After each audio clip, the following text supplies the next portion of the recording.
Košutnjak Park, outside the Serbian capital, Belgrade. In May 1914, a Bosnian student, Gavrilo Princip, came here with a Browning pistol for some target practice.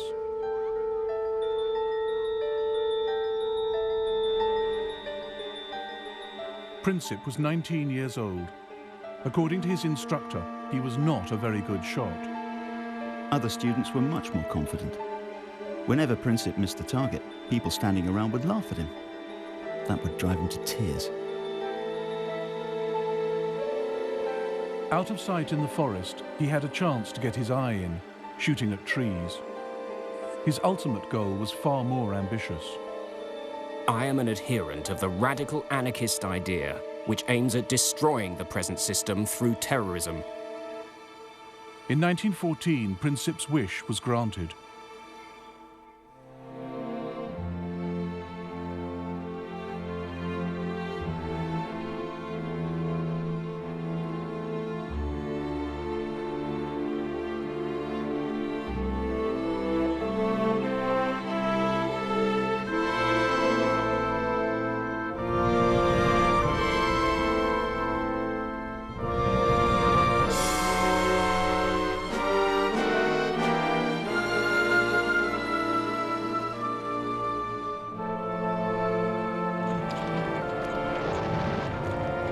The First World War began almost by accident.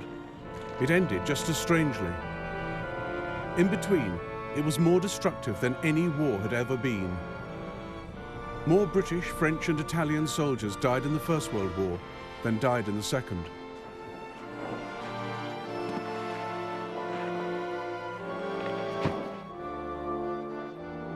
It was the first genuinely global conflict, fought not just on the fields of France and Flanders, but up mountains, across deserts, at sea and in the air. The First World War shaped the 20th century. It sparked the Russian Revolution. It launched America as a world power. The fault lines from its failed peace settlement led the world to a second terrible war barely 20 years later, then to the Cold War. But the ideas the men of 1914 fought for still shape our world today. Nationalism and democracy, the rule of international law and the rights of nations. Now, after the collapse of communism, the European map resembles the one redrawn by the First World War. We live with its unresolved, bitter consequences in the Middle East and the Balkans. And it was in the Balkans that it all began, nearly 100 years ago.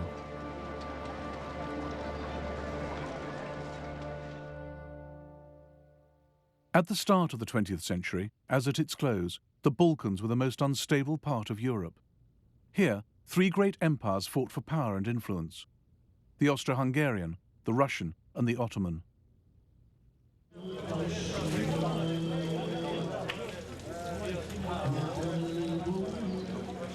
For hundreds of years, the Ottoman Turks had the upper hand. Serbia, Bosnia, Albania were under their control.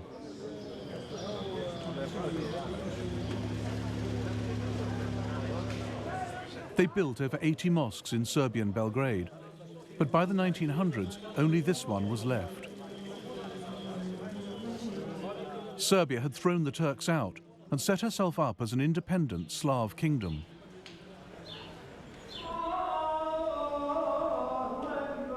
But right on Serbia's border was an even greater challenge to Slav nationalism: the Austro-Hungarian Empire. The old Turks of the south have gone, but new enemies come from the north, more fearsome and dangerous than the old. They want to take our freedom and our language from us and crush us.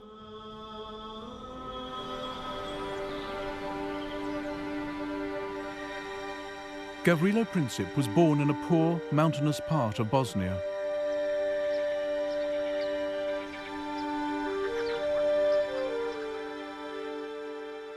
His house was destroyed in the Balkan Wars of the 1990s.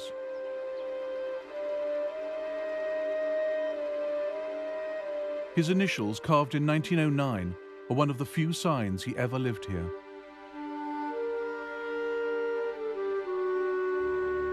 The year before, control of Bosnia had been wrested from the Turks by the Austro-Hungarians, the enemy Princip wanted to destroy.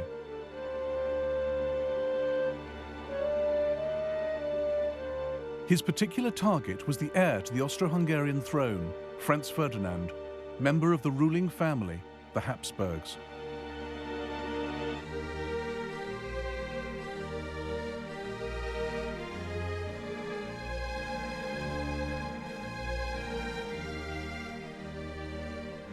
That extraordinary empire, known as the Austrian-Hungarian dual monarchy, is less an empire, or a kingdom, or a state, than the personal property of the Habsburgs, whose hereditary talent for the acquisition of land is recorded on the map of Europe today.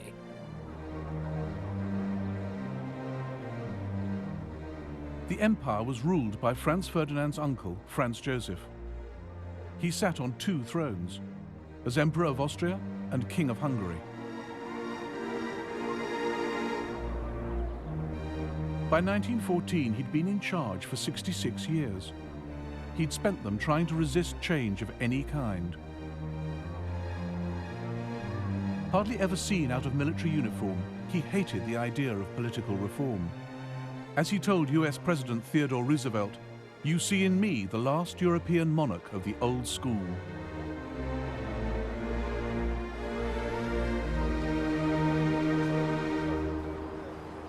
Austria-Hungary was a key part of European security, a multinational empire keeping the peace on the borders of the West. The capital, Vienna, was one of the great cosmopolitan centers of Europe.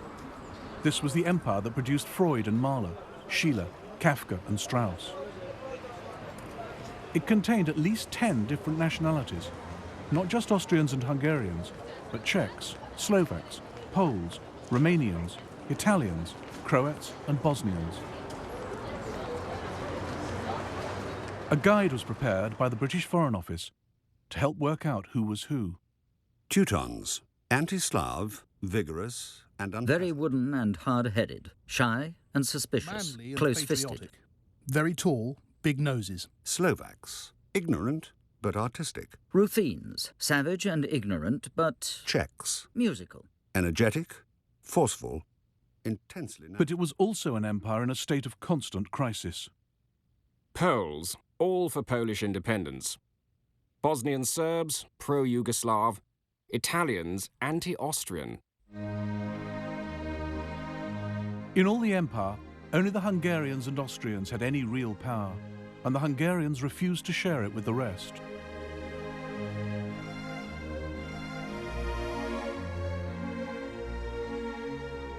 For countries like Serbia, Austria-Hungary was the prison of nations, a repressive, undemocratic state that ground small peoples under its heel.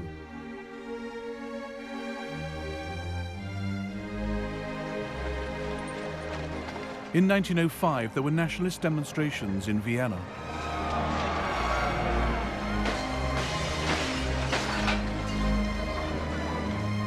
In 1912, there was rioting in Budapest. By 1914, there'd been ethnic unrest in nearly every part of the Austro-Hungarian Empire. Local parliaments were suspended, troops brought in to restore order.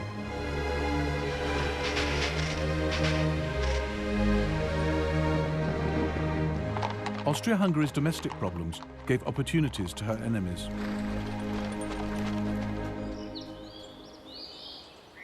Serbia wanted the breakup of the empire. She welcomed national unrest, particularly in Croatia and Bosnia. Backed by Slav Russia, Serbia saw herself as the only independent hope for Slavs living under foreign rule in the Balkans. She wanted to unite them into a single South Slav state, Yugoslavia.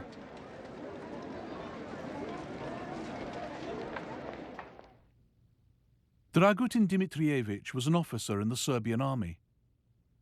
He opposed any kind of friendship with Austria. The blind surrender to Austria's embrace was a most shameful betrayal of Serbian traditions. I realized that Serbia must in full measure become the leader, not only of Serbs, but of Yugoslavia. Dimitrievich believed killing kings could bring political change. It had worked for him in the past.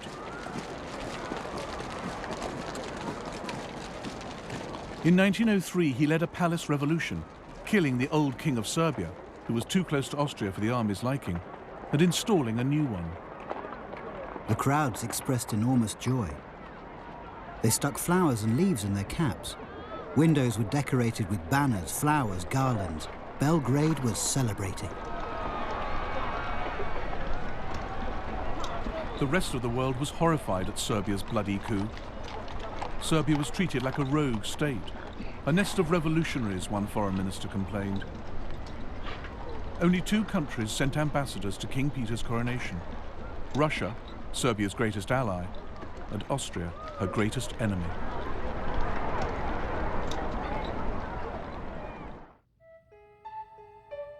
Dimitrievich was also one of the founding members of the Black Hand, a secret military society that used terrorism and assassination to try and establish Yugoslavia.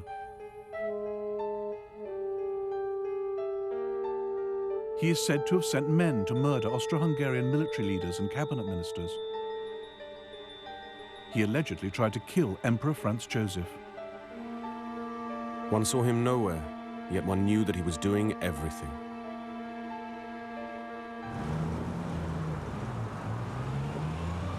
By the spring of 1914, Gavrilo Princip was also in Belgrade, talking revolution with his friends.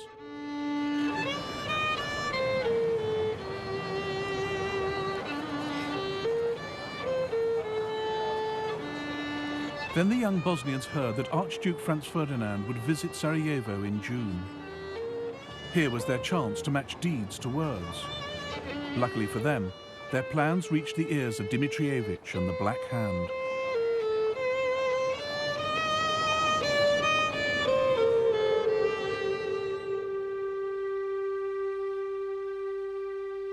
Dimitrievich worked in the Kalemegdan fortress in Belgrade as chief of Serbian military intelligence.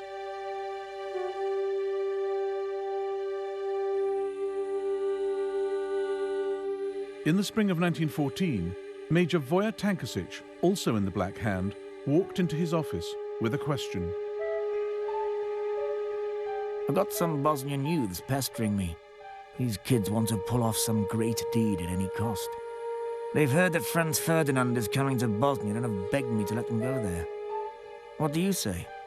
I've told them they cannot go, but they give me no peace. Franz Ferdinand was going to Bosnia to observe the Austro-Hungarian army's maneuvers in the hills outside Sarajevo.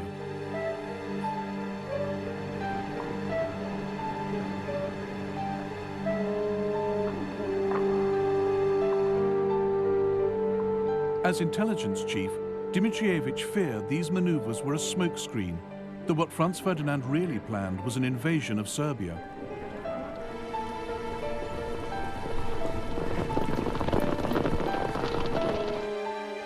As leader of the Black Hand, he believed anything that destabilized Austria-Hungary was good for his beloved Serbia. Princip's plan to murder Franz Ferdinand suited him perfectly. Fine, he said. Let him go.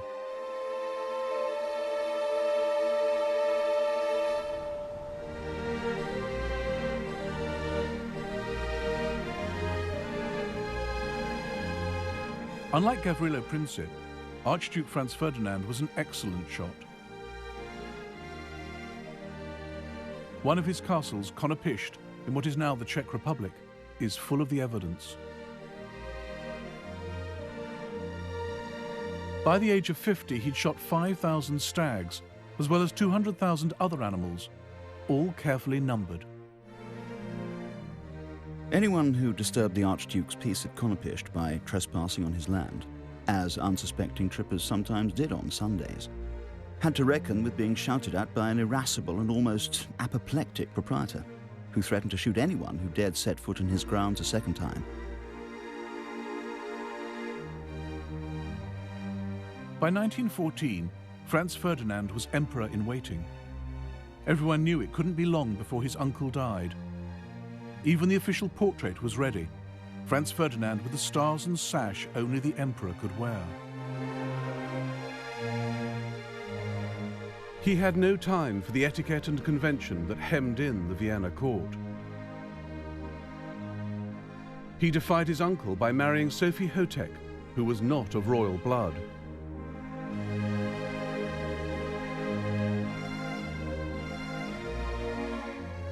The most intelligent thing I've ever done in my life has been the marriage to my Soph. She is everything to me. My wife, my advisor, my doctor, my guardian angel. In a word, my entire happiness. Franz Ferdinand also had radical ideas for political reform. He recognized that the less power national minorities had within the empire, the more they'd look to other countries for help.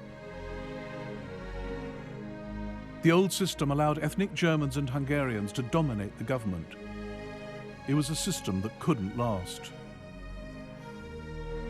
I can't help being surprised that there is any loyalty left among the nationalities after their treatment for so many years past.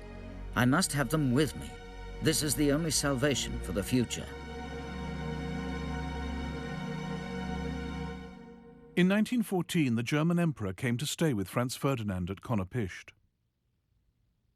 The Kaiser had a simple solution for dealing with troublesome national minorities. The Slavs are born not to rule, but to obey. This must be brought home to them. And if they imagine they can look to Belgrade for their salvation, they must be cured of this belief. But Franz Ferdinand had a better idea. He thought political reform was the best way to keep the multinational Austrian Empire on its feet and protect his own future as emperor. He had this map drawn up, showing how the Habsburg Empire could become the United States of Great Austria. Above all, Franz Ferdinand wanted to avoid war in the Balkans. One night, he made a toast after dinner. To peace. What would we get out of war with Serbia?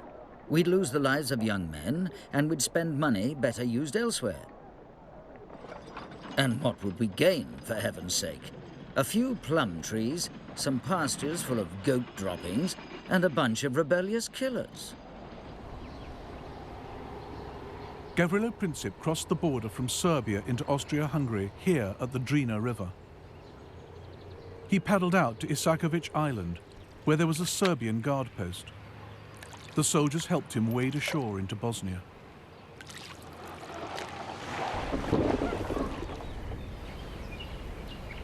From here, he made his way to Sarajevo, where he met up with 6 others in on the plot. The Serbian Major Tankasic had supplied them with 4 pistols, 6 bombs, and suicide pills in case of capture. They were already in Sarajevo when Franz Ferdinand arrived outside the capital on the 25th of June. They planned to attack him 3 days later as he drove from the railway station to the town hall. One would be stationed at the first bridge on this road. Princip and the others would cover the rest of the route.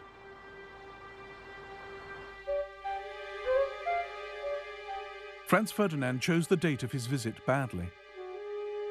Sarajevo was decked in flags for the occasion, but the 28th of June was Serbian National Day, a natural focus for hatred of the Habsburgs, as the Serbian ambassador to Vienna warned.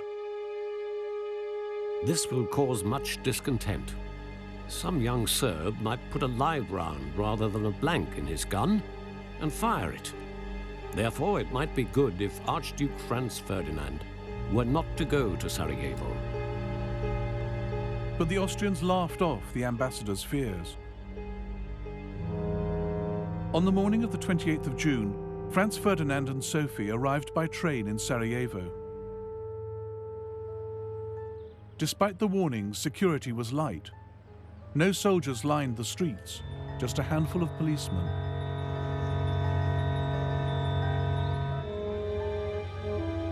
The royal car was a Greffenstift Tourer. At Franz Ferdinand's request, it travelled with the top down, very slowly, so the crowds could see him and he could see the sights.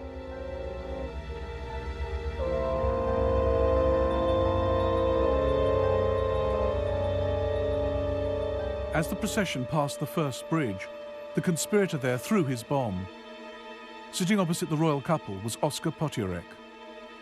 The explosion came immediately after the Archduchess's cry to drive on quickly. I was sure no damage had been done to our car, and the Archduke commented very calmly, "I've always thought something like this might happen." The bomb had bounced off the car, exploding behind it and wounding 2 officers and some onlookers.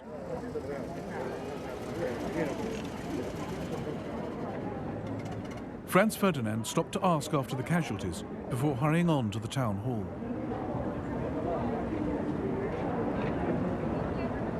There, the mayor of Sarajevo began his official welcome speech. The Archduke interrupted. Lord Mayor, what is the good of your speeches? I come to Sarajevo on a friendly visit and someone throws a bomb at me. This is outrageous. So far, the young Bosnian's plans had gone badly wrong. Franz Ferdinand was alive, official security was now on high alert. Gavrilo Princip turned to go home, stopping on the corner of Franz Joseph Street to buy a sandwich. Then his luck changed. Franz Ferdinand had left the town hall. He should have been driven straight along the river, travelling too fast to give any other assassins a chance. But his driver took a wrong turn at the corner of Franz Joseph Street.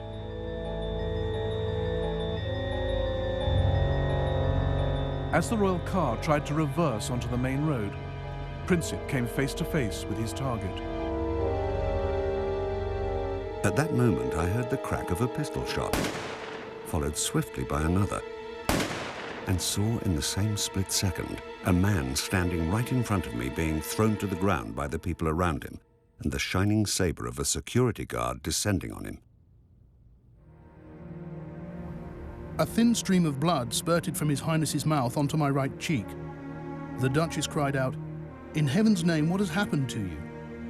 Then she slid off the seat and lay on the floor of the car. I thought she had simply fainted. Then I heard His Imperial Highness say, "Sofurl, Sofurl, don't die.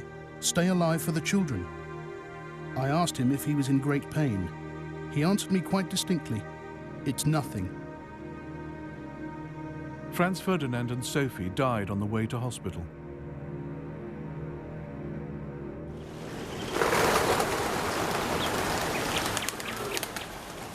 The people of Sarajevo didn't know that a clutch of Serbian army officers had secretly sponsored the assassination.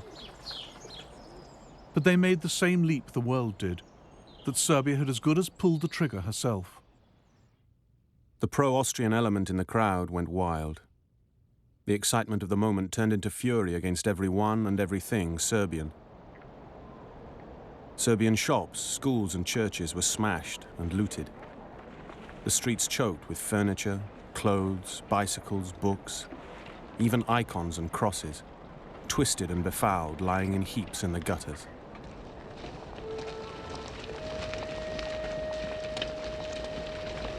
Over 200 Serbs were arrested in Sarajevo alone. Local officials hanged some in the city prison. Many more died in pogroms across Bosnia and Herzegovina.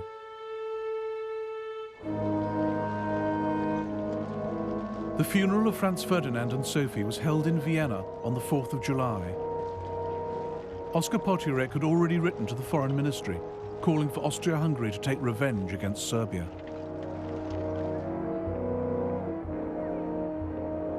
We must take the first opportunity for a destructive blow against Serbia to give the monarchy a few decades of calm internal development. Serbia must learn to fear us again.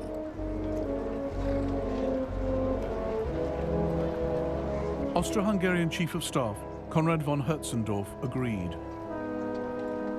This is not the crime of a single fanatic. Assassination represents Serbia's declaration of war on Austria-Hungary.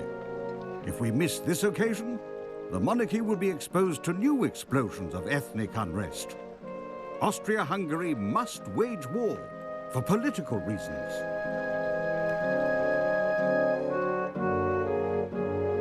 In life, the Crown Prince had been a champion of peaceful coexistence with Serbia. In death, he was becoming a cause for war.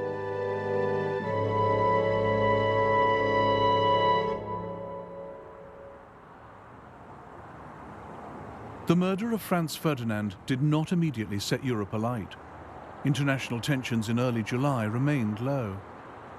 But behind the scenes in Vienna, Austria-Hungary's leaders were planning how to take revenge on Serbia without getting stamped on by Serbia's powerful friends.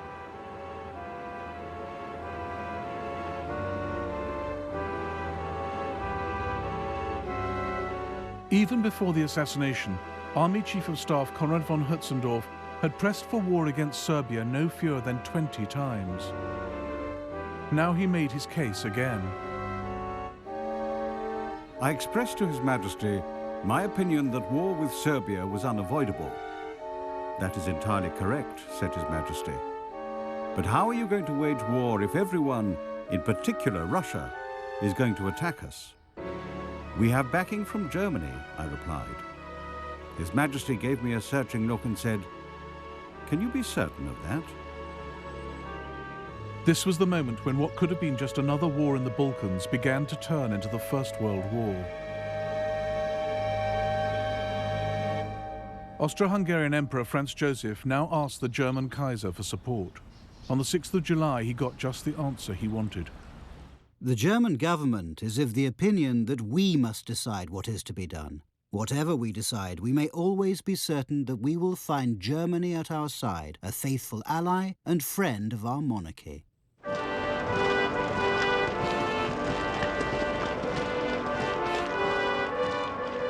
Germany's crucial decision to back Austria was made with no care for the consequences. Neither the Kaiser nor his senior political and military leaders took any steps to find out what Austria-Hungary had in mind. It was an extraordinary oversight, because nothing in the Balkans happened in isolation. Europe was divided into two camps. On one side were Germany, Austria, Hungary and Italy. On the other were France and Russia. War with one could mean war with the others. No one knew how Russia would respond if one of the leading Balkan countries was attacked. She might go to war with Austria to protect Serbia. Then Germany would have to fight to protect Austria.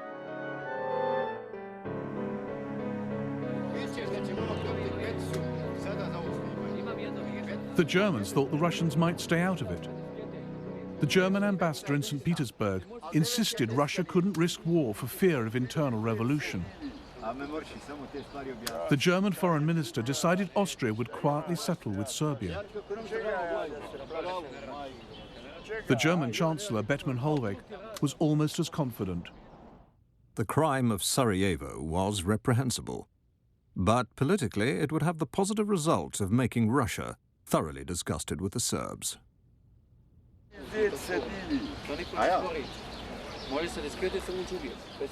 It was Germany's confident support that pushed Austria forward.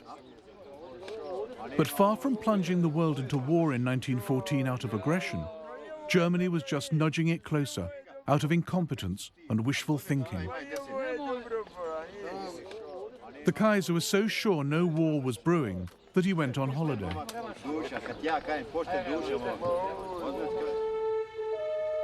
In Sarajevo, the trial of Gavrilo Princip was underway. The court had plenty of evidence to prove that Serbian army officers had helped him. And with Germany's unconditional support, that was enough for Austria.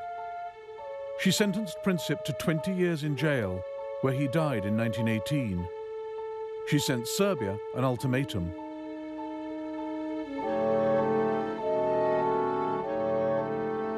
This document was Austria's excuse for war.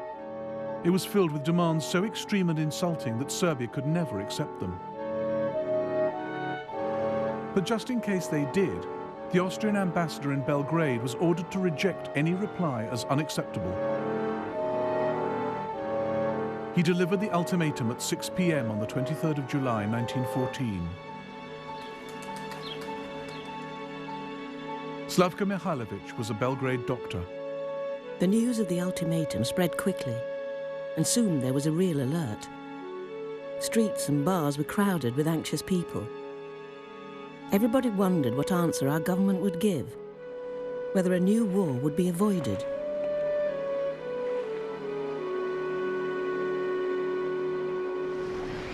Austria's ultimatum caught the world's diplomats napping. The French government, the French press, and public opinion have been inconceivably surprised. Paris is almost dead. All the ambassadors but one are out of town. The Italian ambassador is in Ireland.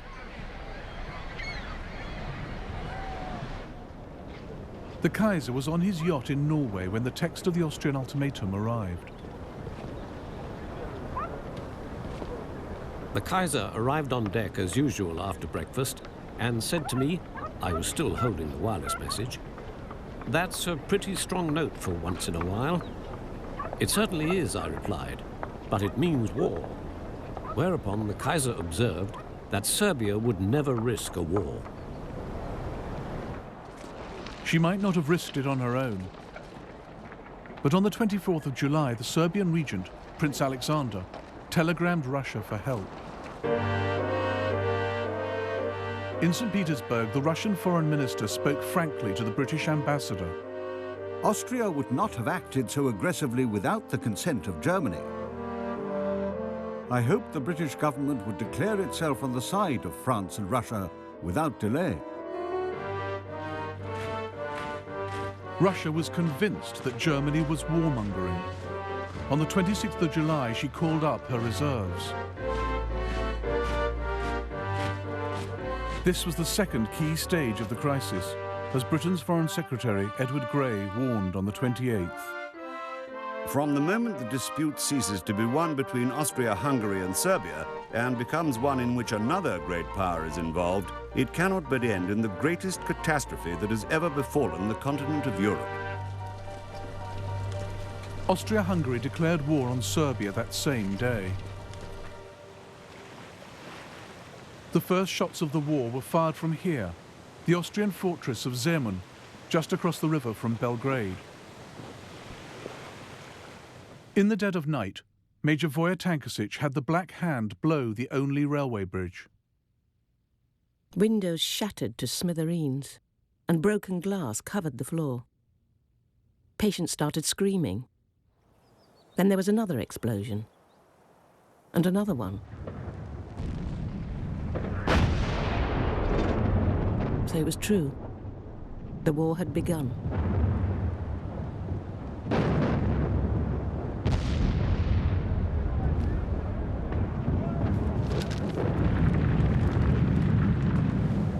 How well our old city deserved the name the Turks had given her, the House of Wars. Shells fired from all sides were crisscrossing above her. The Austrians had peculiar weapons, the so-called monitors, little boats armed with heavy guns circling Belgrade like rabid dogs and firing from every direction. It was still only a war between Austria-Hungary and Serbia. And on the 29th of July, as the shells fell on Belgrade, there was a final attempt to keep it that way. A series of last-minute telegrams flashed across Europe. Tsar to Kaiser, cousin to cousin. Dear Willie, an ignoble war has been declared on a weak country. The indignation in Russia is enormous. Dear Nicky, I am exerting my utmost influence on the Austrians. I confidently hope you will help me to... Dear Willie, my troops shall not take any provocative action. But by now, the crisis was beyond the control of monarchs or politicians. It was in the hands of the military. From the moment Russia mobilized her army, German generals knew their own clock was ticking.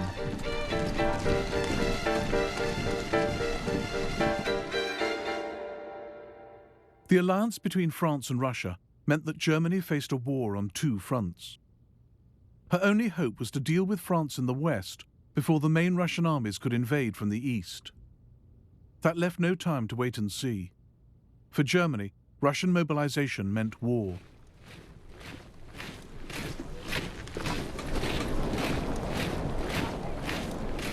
Germany hadn't looked for a fight.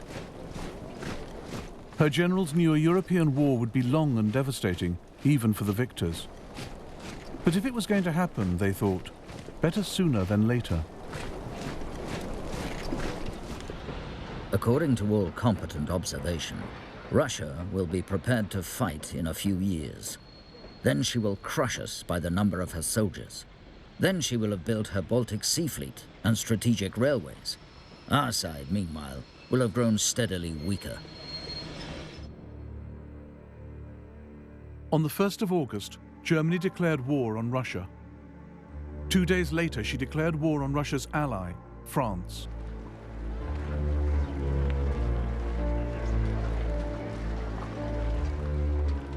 Across Europe, 10 million men headed off to fight.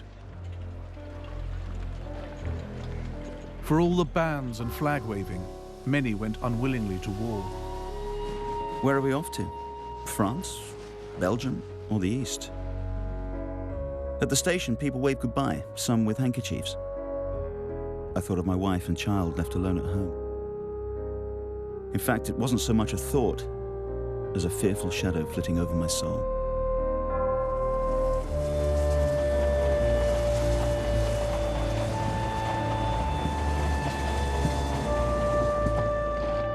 God, how long is this town?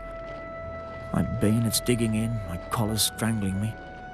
But when I look up, I see a pretty girl. She is so full of admiration, so moved by it all that I realize we've got to look handsome and walk tall. Off we march to the sound of shrill brass. Although where we're going, you die. You're defaced, hacked up, torn apart. All down the line, my comrades straighten up at the sight of her.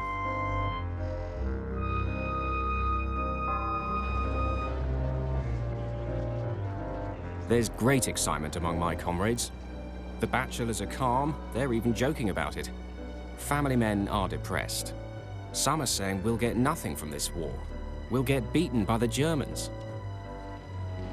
What's in it for us peasant soldiers? Why have we got to fight for some offended Serbs?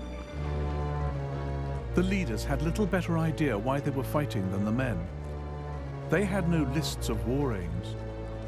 Germany and Austria, Serbia, Russia and France were all convinced they were fighting a defensive war, forced on them by someone else.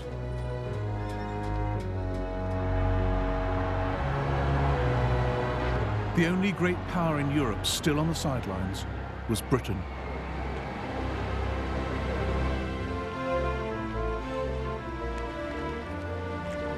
On the 2nd of August 1914, Britain was still at peace, but only just.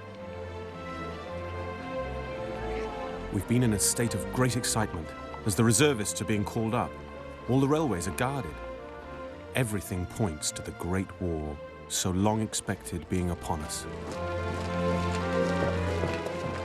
But Britain was the only great power who could not claim she was the victim of aggression. Nobody had attacked her, so why should she fight?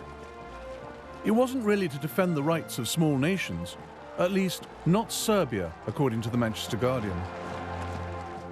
If it were physically possible for Serbia to be towed out to sea and sunk there, the air of Europe would at once seem cleaner.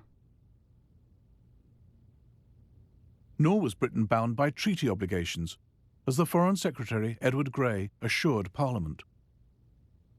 We are not parties to the Franco-Russian alliance. We do not even know the terms of the alliance. But in private, Grey and other leaders knew that Britain had to fight. If Britain stayed neutral, the war would still threaten the country's vast empire, its global trade and security. And Britain needed to stay on friendly terms with France and Russia. Even in peacetime, she was not powerful enough to defend her empire against everyone. In Africa and India, the safety of Britain's colonies depended on French and Russian goodwill. In 1914, Britain feared her friends just as much as her enemies. If we fail Russia now, we cannot hope to maintain that friendly cooperation with her in Asia that is of such vital importance to us. Above all, Britain could never afford to have Europe dominated by a triumphant Germany. If Germany overran the Channel ports, Britain's control of the seas would be under threat.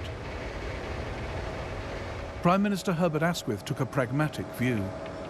It is quite against British interests that France should be wiped out. At 11 p.m. on the 4th of August, Britain declared war on Germany. It was like awaiting the signal for the pulling of a lever which would hurl millions to their doom. The deep notes of Big Ben rang out into the night, the first strokes in Britain's most fateful hour since she arose out of the deep. Every face was suddenly contracted into a painful intensity. It's horrible to think of all the suffering which may follow our mobilization. I suppose the less one thinks of it, the better. We never talk of death and very seldom think much about it.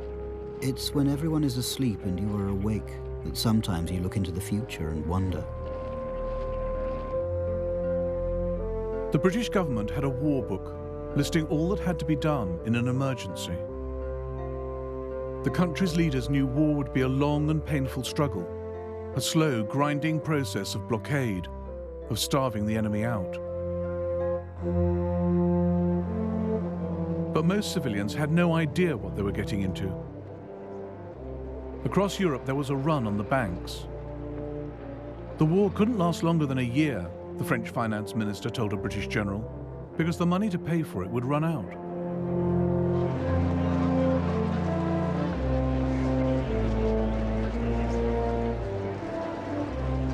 Most people expected Britain, with the largest navy in the world, to fight a sea war. The Foreign Secretary reassured the nation. For us, with a powerful fleet, which we believe able to protect our commerce, to protect our shores, and to protect our interests, if we are engaged in war, we shall suffer but little more than we shall suffer if we stand aside.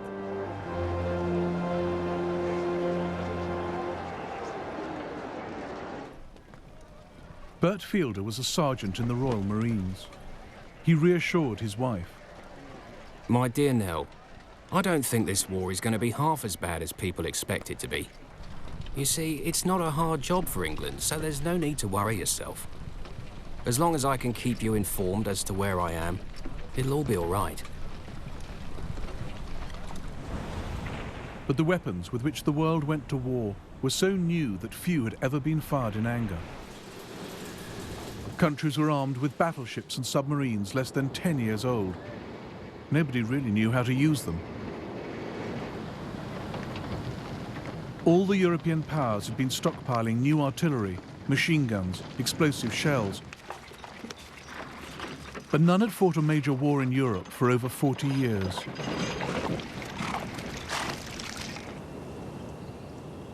The crisis had begun in the Balkans. And as the Austrians faced up to the Serbs, the First World War started here as it would go on everywhere else. A war in which old scores would be settled and the rule book thrown away.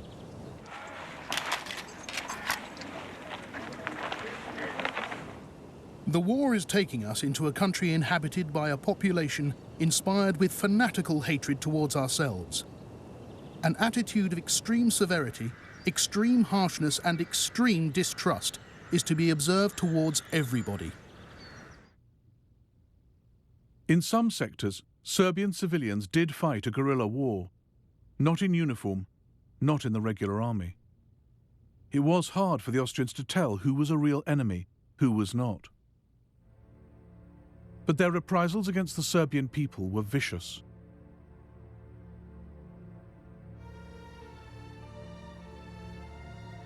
This was a war of nationalities and races, not just against an enemy army, but against whole peoples. In the first month of the war, 4,000 civilians in Western Serbia were killed or disappeared. They burnt houses down, looted, raped, killed. 17 people, all women, girls, children tied with rope, dead in a ditch by the road. All of them slaughtered. At 9 a.m., I went to Leznica to get some supplies for the battery. In the town, you could see the atrocities left behind by the enemy.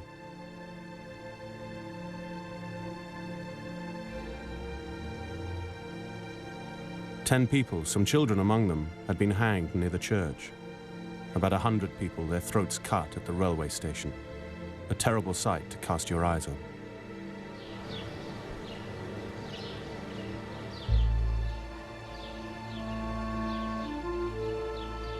At the Serbian town of Prnjava, this memorial commemorates those who died. The Serbian government commissioned a report into the massacres by a Swiss doctor, Rodolf Reiss. The massacres of the civil population were systematically organized by the command of the invading army. It's upon the command that all responsibility must rest, and also the disgrace with which this army has covered itself for all time.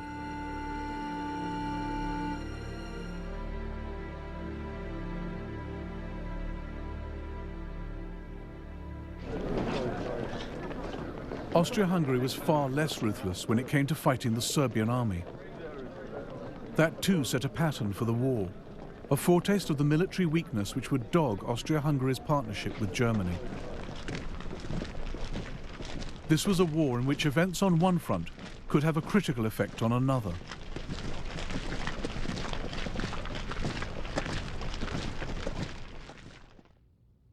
Germany was relying on her ally Austria-Hungary to hold the Eastern Front.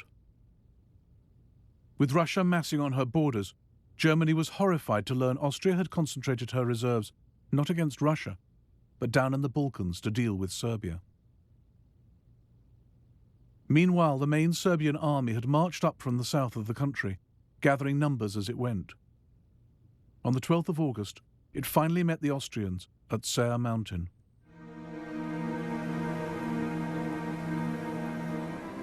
The Serbs had taken up strong defensive positions along the mountain range and waited for the Austrians to walk into the trap. The Serbs surrounded us. The Serbian artillery had the range perfectly. Unluckily, so we were told by senior officers, we had arrived at the Serbian artillery practice area. Laughable. The Serbs easily beat off the Austro-Hungarian attack. We could see the enemy retreating along the river. Their ammunition train left all their carts in the valley and ran away as soon as they were hit by our artillery. A beaten army? No, an uncontrolled mob ran towards the border in senseless panic. Drivers whipped their horses. Officers and soldiers shoved and squeezed through between the columns of wagons.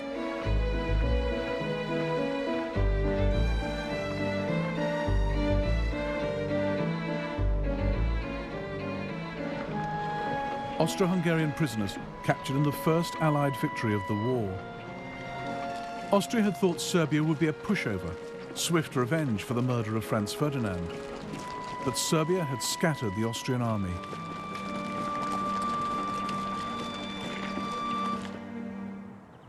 The victories of 1914 cost Serbia 130,000 men. They did not die in vain, reads the inscription on this memorial to Serbia's dead. Every nation would learn that nothing in this war would be easy, quick, or clean.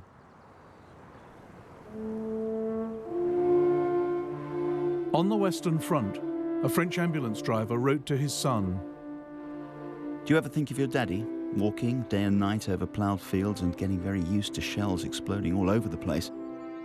I'd really like to hear from you. How's school? Don't be too quick to learn the geography of Europe. I think it's all about to change."